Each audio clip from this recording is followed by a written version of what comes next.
আমার আজকে খুব ভালো লাগছে যে আমি যেই জিনিস আমার ভালো লাগছে, মেধাকে মূল্যায়ন করতে জানে। যদিও আমার খুব কাছে, মানে আমি খুব নিকটস্থই ছিলাম। আমার কাছে সেই মনিলয়ের স্মৃতিগুলো ভেসে আছে চোখের সামনে শুধু। তো আমাদের ভাইয়া, আমি তাকে ভাইয়াই বলি। সে বলে নাই আমাকে এইভাবে বলো, স্যার বলতে হবে, সম্মান তো বলতে। তার বলার সময় নেই।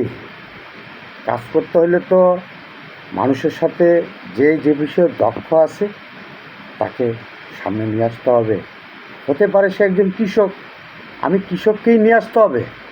সে মাটি ধরে বলতে পারবে এখানে কতটুকু সার দিতে হবে, কতটুকু বীজ দিতে হবে, কতটুকু পানি দিতে হবে, কি পরিমাণ কী ধরনের ফসল এখানে উৎপাদন করতে হবে। তাহলে আমাকে সবচেয়ে সহজভাবে, সহজ পদ্ধতিতে, কম খরচে, আমাকে কম সময়ের মধ্যে, স্বাদ ও সাধ্যের মধ্যে এই ফ্লেভারটা কে দিতে পারবে? একজন কৃষক। তাহলে মনে করতে হবে ওই কৃষকও রাষ্ট্র পরিচালনায় একজন সহযোদ্ধা।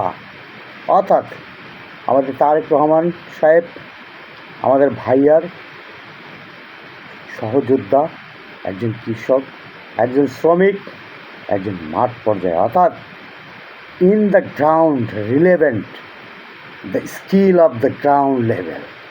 আমরা এই জন্য আমি একটা ব্র্যান্ডকে খুব পছন্দ করি, যেটা আমি চেষ্টা করেছি এখানে ঢুকবে। এখানকার আমি country agent, the Tulco Wiles INC, the Oklahoma state, this is the লুফসয়েল ব্র্যান্ড। অর্থাৎ তারা বলছে যে ওই কোম্পানি যখন বলছে যে মাটি লুপ, তখন সেই প্রতিষ্ঠানটার সাথে আমি সব কিছু আবদ্ধ হই। আমি অথরাইজেশন প্রাপ্ত, একটা মাল বিক্রি হয়েছে। তো লুফসয়েল, মাটি লুপ, অর্থাৎ আপনাকে যে কাজটি করুন, যদি দেশের সার্বিক উন্নয়ন বা জনগণের সেবা করতে হয়, আপনাকে মাটি ছুঁতে হবে এবং এই মাটির সাথে আপনার জীবনের শেষ পর্যায়েও আপনাকে ঘুমিয়ে যেতে হবে। সুতরাং আমাদের কাছে ওই ব্যক্তি, মূল্যায়নযোগ্য ব্যক্তি, যিনি আমাদের পরবর্তী সরকার গঠন করবেন, আমি তার প্রতি দৃঢ় প্রত্যয়ের সাথে, কৃতজ্ঞতার সাথে স্মরণ করি। তিনি আগে থেকেই সার্বিকভাবে এদেশের মাটির মানুষটিকেই মূল্যায়ন করতে শিখেছেন। এটাই তার সবচেয়ে পারফরম্যান্স। তিনি 17 বছর পিএইচডি করেছেন, ওখানে রিসার্চ করেছেন, গবেষণা করেছেন, স্টাফ মিলিয়ে আমার জানা মতে তিনি অনেক ভালো পারফরমেন্স করেছেন। সেখান থেকে এটা আমাদের অবাক করার মতো।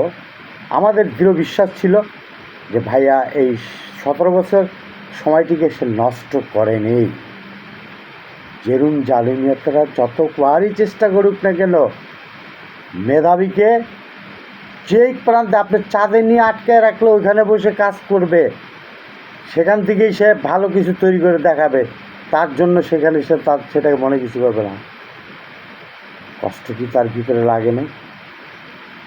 আপনি ভাই বিশ্বাস করবেন না, মায়ের গন্ধটা যতক্ষণ পর্যন্ত শরীরে এসে না লাগে, মাকে যখন ঘ্রাণ মায়ের ভিতরে একবার আইয়া, ভাই কি বলবো, তার মা সকালে 1-2টা পরোটা আলু ভাজি থাকতে হবে।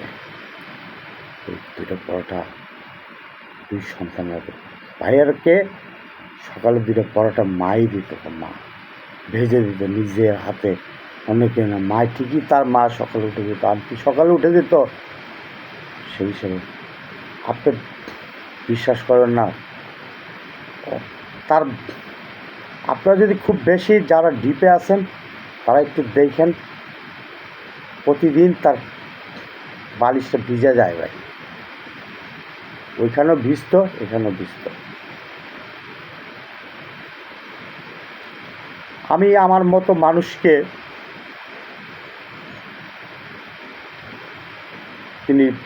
আমি কি হই তার তবে তো তারা কেউ না, আমি তো তার, কিন্তু আমার কাছে মনে বিশ্বাস ছিল যে আমি এদেশের নাগরিক, আমি তার সন্তান। সে যেহেতু সে তৎকালীন সময় মাননীয় প্রধানমন্ত্রী হিসাবে যোগ্য একজন সফল নেতৃত্বে এবং সফলভাবে প্রতিটি প্রজেক্ট এগিয়ে যাচ্ছিল। আমরা এত খরচ করে আমরা এই করবো না। দেখেন, আপনি আমার এখানে জমি অধিগ্রহণ করতে যদি 50 টাকা লাগে, আমেরিকায় যেই কাজ জমি অধিগ্রহণ করতে 50 টাকা লাগে, আমার এখানে কেন জমি অধিগ্রহণে 500 টাকা হবে? আমার চেয়ে দিকে আমেরিকার জমি দাম কম নাকি? আমেরিকায় এক টুকরো জমি অধিগ্রহণ করতে, রাস্তাঘাট বানানো বা পদ্মা সেতুর মতো এত মেগা প্রকল্প করার জন্য, মেগা দুর্নীতি করার জন্য 500 টাকা লাগে। উদাহরণ এক্সাম্পল, আমার দেশে সেই সেই সেম জিনিসটা তার চেয়ে তো অধিক জমি অধিগ্রহণ করতে 50 টাকা খরচ হয় ইউরোপ পশ্চিমাদের মতো নামি দামি ব্র্যান্ডেড কান্ট্রিতে। তাহলে আমরা কি তাদের চাইতে বেশি আপডেট হয়ে গেলাম নাকি? মানুষ বুঝে না, চক্ষু লজ্জা ছিল না। আসলে কি ওই লোকগুলিকে প্রশ্রয় পাইছে? কুঙ্ক্ষিত ছিল, নির্বাচিত সরকার ছিল না, জনগণকে তারা জনগণই মনে করেনি। যখন যেভাবে পারছে পুষে দিছে। প্রফেসর ইউনূস স্যারের মতো লোক, যার ক্লাস শোনার জন্য মানুষ বসে থাকে, আমরা তো বসে থাকতাম।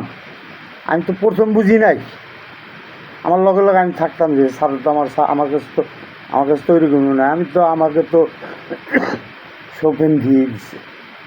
আমরা আছি, এই জায়গায় আছি। আমি সবাইকে অনুরোধ করব, দয়া করে তাকে, এখনও তার কাছ থেকে অনেক কিছু নেওয়ার আছে, আমরা নিব তার থেকে।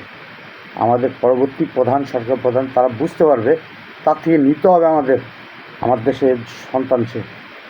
আমরা তাকে দয়া করে ভাই, আপনারা কেউ তাকে অসম্মান করিয়েন না ভাই। তার থেকে নেওয়ার অনেক কিছু আছে।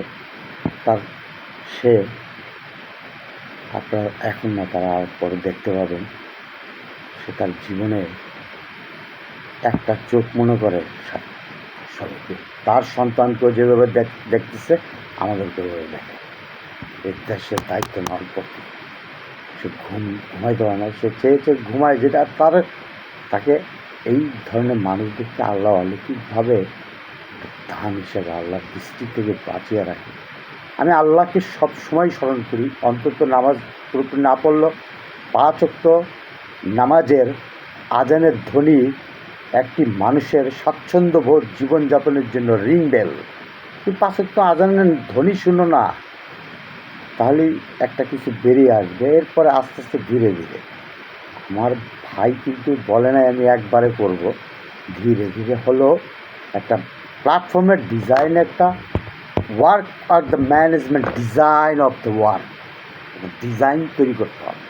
এখন ডিজাইনটা তৈরি করলে হলে ওই মন্ত্রণালয়ে বসে সচিব আর কয়েকজনকে নিয়ে কুঙ্ক্ষিত করে রাতের আধারে এক টেবিলে সই করে সবাই হবে? তা হবে না উস্তাদরা, ওই দিনটা ফেলে দিয়েছি। New generation, new concept. কারণ আমার দেশের এখন পরবর্তী জেনারেশনটা ওরা চাঁদে আছে, চাঁদে। তো চাঁদের সন্তানদের সাথে আপনি বাড়াবাড়ি করতে পারবো না আমরা। Do go ahead, do work, stay with us, our ভাইয়া, আওয়ার অ্যাসেট।